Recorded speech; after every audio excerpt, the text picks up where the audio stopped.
C'est la continuation de ce que nous avons entrepris depuis un certain temps et que vous avez suivi. Les élections de 2026 étant une élection couplée, comprenant une élection de proximité, le risque est grand si on ne fait pas une bonne gestion du processus. Alors, nous sommes depuis un certain temps en train de travailler pour la paix, pour que ces élections n'amènent pas à des dérapages. Nous sommes aujourd'hui avec le FONAC. Vous avez suivi comme nous que le chef de l'État a réaffirmé son engagement et comme chacun doit jouer sa partition, nous ne voulons pas non plus que la défaillance vienne de nous.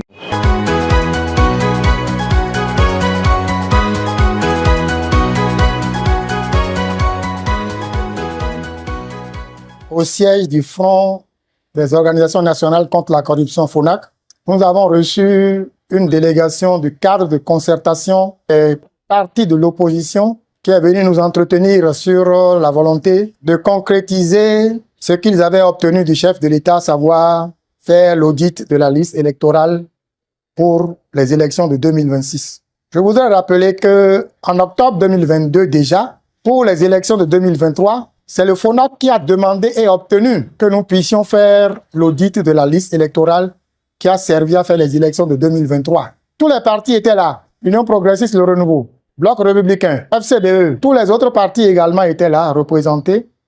Et nous avons travaillé à un moment donné. On s'est rendu compte que le temps ne nous suffisait pas pour pouvoir finaliser le travail. Et il y avait deux options à prendre. L'une, de dire on ne va pas aux élections parce que la liste n'est pas auditée. L'autre, on ne veut pas justement qu'il y ait un blocage.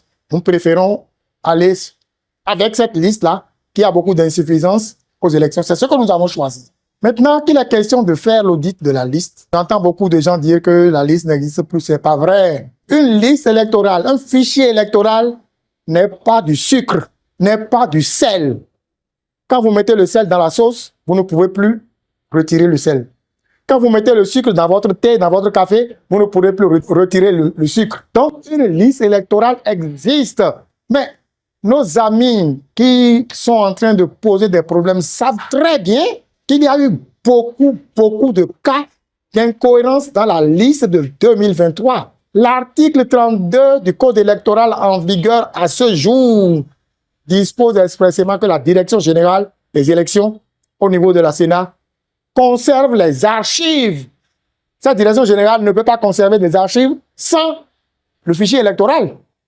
Et de ce point de vue, qu'on ne nous dise pas que ça n'existe pas, ça existe. Nous avons la possibilité de montrer que ça existe. Faisons en sorte que nous puissions travailler dans la sérénité, dans la paix.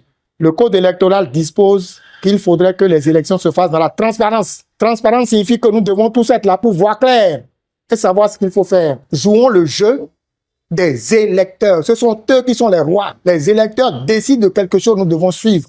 Et sur la base de ça, nous devons tracer la transparence pour qu'on voit réellement ce que les électeurs auraient décidé. S'il y a des problèmes sur la liste, on va les corriger. Le Code électoral en vigueur a bien prévu l'audit dans ce domaine. Le Code électoral en vigueur à ce jour. L'article 1er a prévu l'audit participatif. Le Code électoral a prévu de faire l'appurement en cas de problème. Le Code électoral a prévu la mise à jour en cas de problème. Donc, les tests sont là, on n'invente rien. Donc, faisons en sorte que les choses se passent bien pour le bonheur de la population béninoise et que le vivre ensemble soit une réalité. Bon vent à la délégation qui est venue nous rencontrer aujourd'hui et en souhaitant au peuple béninois de garder le calme. Nous, à la société civile, nous sommes pour la paix. Nous allons travailler dans ce sens.